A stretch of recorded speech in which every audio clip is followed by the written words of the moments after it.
Welcome back to the Alternative Highs podcast, the number one podcast in Southwestern Ontario. That is just a fact. Quick PSA for everybody.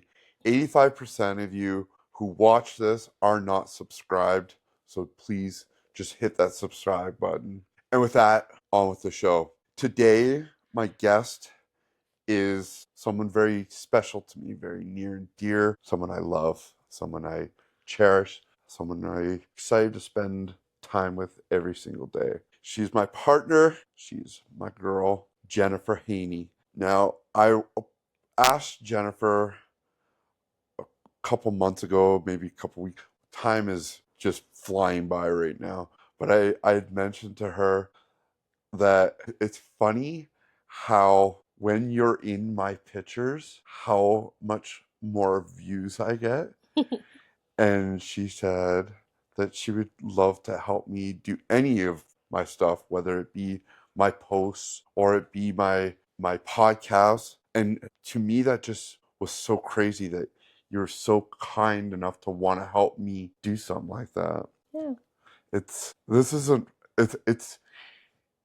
very daunting. And when you're sitting there as I'm trying to do a cheesy poster or something, I'm just sitting there, I'm looking at you and I'm like, is she judging me? What is it? What is that like for you? And then I'm like, oh, it's constantly, but you're the most supportive soul in my life. It's so kind, and like I am so appreciative. So thank you for all this. But I do gotta know, when you're sitting over there, is it as cringy as it feels watching it? No, I think that like you're more in your head about it. Oh, Yeah, like I mean, yeah. I don't think people care as much as we think they do. You know what I mean? Like, of course, for us, like we're the center of our own universe. Like everybody has their own stuff going on, so it's like nobody's paying attention that closely. Nobody cares. okay, all right. Oh, quickly, this is our new pup. We just picked. This is Walter. We just picked him up today. Jen's got littles, and they have no idea. So when they get back home next week, we're gonna surprise them with Walter, or Walter's gonna be surprised by them, one or the other. He's gonna be tormented, I What do you think. think? What do you think the kids are gonna do when they see the? Charlie might cry. She loves, they all love animals, but she's the oldest and she kind of understands, right? So I think she might cry. Max will be excited for a minute, I think. The poster's gonna. Theo's gonna think it's like WWE, another dog to chokehold. It is cute how they will be with the animal. So this whole Alternative Highs became to be because of my journey in life, my car accident, severe spinal cord injury, becoming a drug addict, getting arrested, all the bullshit of life, and then how life flips if you work hard at it. And I've worked so hard at flipping the script, and this would have never in a million years have ever happened if I was not who I was today. If I was an addict, or if there was any sort of remnant of my old lifestyle, this would have never worked. Like, how does that, when you think about it, like, because in the beginning when we were talking, it was so important, and you obviously have, and I don't know if we go there with it, but we can. So Charlie's dad, do you want to just tell you don't have to go into great detail. I don't want to break your heart at all. No, it's okay. Yeah, Charlie's dad, Charlie's my oldest. Her dad and I were high school sweethearts. We were on and off for like many years. Throughout those years, he struggled with addiction. And when Charlie was, I think she was almost 1, he went away to Teen Challenge in London for a year, because it's a year-long recovery program. That is crazy long. Oh yeah, it's a year long, and it's like it really submerges people in it, right? And I had no idea it was that long, to be honest with you. Yeah, it's a year long. It's a long time. So he made the decision. Charlie does have an older brother.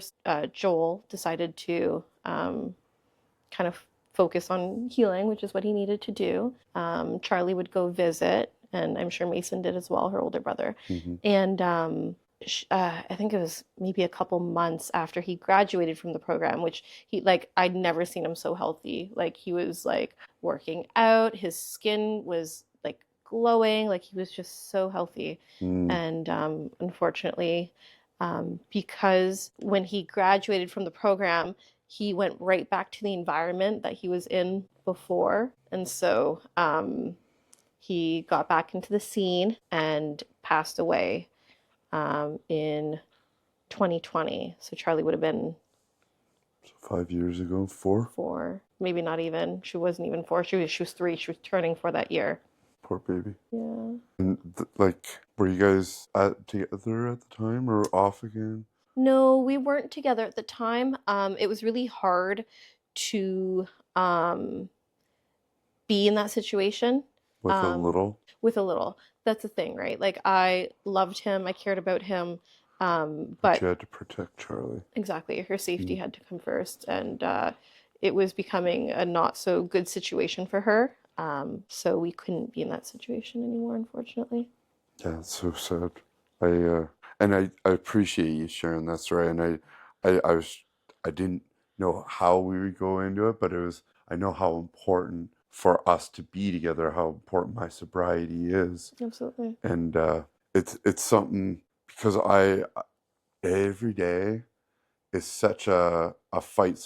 Well, I shouldn't say every day. I found myself being so at ease and life's being so much more comfortable. Like since you've come into my life, it has been such a fun experience. Mm-hmm. There's so much. The kids bring so much. You bring so much greatness. It's been, putting that out there right off the hop, because I mean that's a tough conversation for anybody. And I mean, if you want to be in any sort of relationship, like having your kids when they are getting ready to meet somebody, I can't even imagine what that would be like, especially once I did tell you. And I kind of want to know, when I did tell you, did it scare you Tell me what? that I was in Recovery? Yeah. For sure. I'd kind of told myself that like I don't think I could go through the heartbreak of being with somebody that was in recovery. And I think that was just like a blanket statement for me to like protect myself and my kids, especially Charlie, right? Being that she's already been through so much. So it was definitely something that I had to consider. And that was just my own like prejudice, right? And no, it was scary for sure. But no, you've done great work, and like I'm super proud of how far you've come, and I'm sure that your struggles aren't easy to make the decision to be sober every day, but I'm super proud of you. Thank you. It's I don't know if people ever understand, because of the crisis right now that is homelessness, is drug abuse and substance abuse of any sort. Everybody thinks that getting sober is just as easy as a snap of a finger or a plan of. It's so difficult, and it's so much more than that. But I don't want to stay in that. I just wanted to talk about how this relationship works, and like how we had to work things or go through that uneasy conversation to get to where we're at today. And like, I'm so glad that I chose sobriety 7.5 years ago, because meeting you is one of the best things that's ever happened to me. My kids are so lovely, but you, Miss, bring so much joy to my life. So we'll skip past that. Tell me more about Jennifer. What's Jennifer's future look like? You're in school right now. I am. I'm getting my bachelor's of science in nursing. I have 2 years left, 2.5 actually. But And then there's going to be probably more, maybe? Yeah, so the government has a grant right now if anybody's looking to get into nursing, or there's actually a couple other programs. The government's offering a grant right now called the Learn and Stay. Hmm. And so they will pay for you to, well, they'll pay for your schooling. So they cover like my tuition, my books, things like that. Um, That is pretty cool. yeah, it's been great. Like I think paramedics was one. Do you have to hold like a certain average? No, Do no, you have to, what's the criteria? just that you're in one of the programs that they're offering that grant for. Um, you don't have to have a certain average. You just have to be in the program. I think because they're so desperate for certain healthcare positions that they're like, we'll give people an incentive to enter into these programs. That's pretty cool. Yeah. Now, since we said, and this program is exhausting, it's really quite a lot. Yeah. You're a mother of three. Yeah. Two of them are very young. Yeah. Well, even Nine's young, but Charlie, she can handle her own. But Dax is 5, Theo 3. Newly three, nonverbal. Yeah, what's that like? I obviously have seen, but when you started this, you were by yourself Yeah. in a new area because you're not from here. No. You moved here from Niagara region. Previous to that, you're a Frenchie.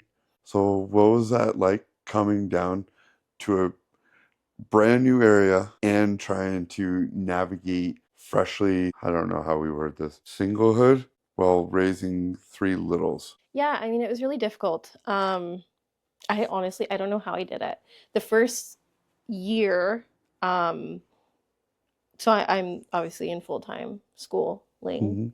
Mm-hmm. And I also had the kids full-time my first year. And getting into the program is you have to have, I think it's like a B average. So you're graded in like numerically, so like out of 100. Mm-hmm. But when they calculate it, you have to be at like about a B. Um, but it's also really competitive. So it's like you have to get good grades. Um, and thankfully, I made amazing friends while I was in school my first year because I feel like they really motivated me and they really helped me get through that, you know, that really tough kind of transition. Yep. But no, it's gotten easier-ish Yeah. the longer that I'm in school and the longer that I kind of, you know, I'm in a groove. Oh, since you're in um, that particular career you've chosen, meeting, having our situation, and me being in the health being what it is, do you does it does it make you more interested in certain aspects? Like, do you find yourself wondering more about this situation, like spinal cord, or like I know you said something about wounds, and I tend to have a lot of wounds. Yeah, I mean, anytime that like I'm able to take on a patient that has something similar, or like even learning about, you know, things that have affected you. So like we were learning about like spinal cord injuries, like I don't remember one, but it was like, okay, like that gives me a better understanding Mm, to your situation, which then is nice, right? Because then I mhm. can apply that knowledge Yeah. here. Um, but yeah, if we're talking about like what I want to do afterwards, I mean, I definitely like to go into wounds or surgery or Hmm. work in the OR. A criteria for the grant is that you have to work for every year that they pay for, you have to work 6 months in that area. And so because I'm in the Chatham Kent area, and they're paying for 4 years, I will have to devote 2 years to this area. But if is it the same if you do ND or NP? NB? Yeah, so I think that they do offer it for getting your master's of nursing, if I'm not mistaken, but I'll have to double check that. But yeah, it would be the same. It would be Man, it's just so wild that they're willing to put that much up for it. for sure. Like you'll still have like a student loan at the end of it, but it'll be significantly less. Like you'll only have like your, I don't know what they call it, but it's like a cost of living. Mm, So I'll only owe that back. that's really cool. Yeah. That's really cool. What do you think of the new Walter? He's pretty cool. I don't know, we've only had him for a couple hours, but Doesn't do a whole lot. It's kind of boring. Well, he's Think he's tired. broken? No, he's a baby. He's tired, and it's been a big day for him. Mm. What, tell me growing up. What was it like growing up in Montreal? A lot of snowstorms. Fuck, I hate Montreal. A lot of snowstorms. Lots of snow in the winter. I remember the power going out a lot when I was little. Yeah, it was kind of funny when you were talking to your dad the other day, and you guys were, there's nothing worse than hearing your name and and not understanding. It is so wild that you can speak another language. You ever want to go back to Montreal I do. to live? Not as a parent. Thank you. You're welcome. Um, no, I wouldn't want to as a parent. I like living in kind of small towns now that I have children. Um, I kind of want to, Chatham Kent's got like that. I really like it here. yeah, yeah. I don't know the area too well, but I mean, I don't like Chatham's okay. Yeah. All these surrounding areas are really nice too. It's a cute area. Yeah, You said you'd want to travel outside of it. Where would you like to go? to live. Mm-hmm. I don't know. We've had this conversation where like I'm not really opposed to anywhere because I don't know the area. So Yeah. like right now I'm in Wallaceburg and people say all the time like, ugh, like what a Wally horrible place. World. Yeah, and I'm like, I don't know, it's fine. I mind my business. I go home, I lock my door, and then like I study. It is funny how many people will shit talk Wallsburg. Every time I'm like, yeah, I live in Wallaceburg. Every single time I'm like, It's like a, ooh, I'm like, I get attacked like I'm the mayor of Wallaceburg. Like what? it does crack me up. I like whenever like she's from Chatham. I'm gonna start saying that. When I was when I played hockey, my junior career, I played in Wallsburg, and they had this place called the Riverport. Wait, was it called the Riverport? That's here, isn't it? It was a dirt ball spot though, and that's where I had to sign my card. It was kind of funny. Wallsburg doesn't have many many things. It's gotten much better over the years though. It's not as bad as everybody plays it to be. Yeah, I don't If you know. want cheap living, cheaper. Yeah. Jennifer, thank you for today. Mm. I love you so much. Appreciate you. Walter, thanks for coming on to the episode. No, he's the best guest, just so good. Yeah, that was quick and painless.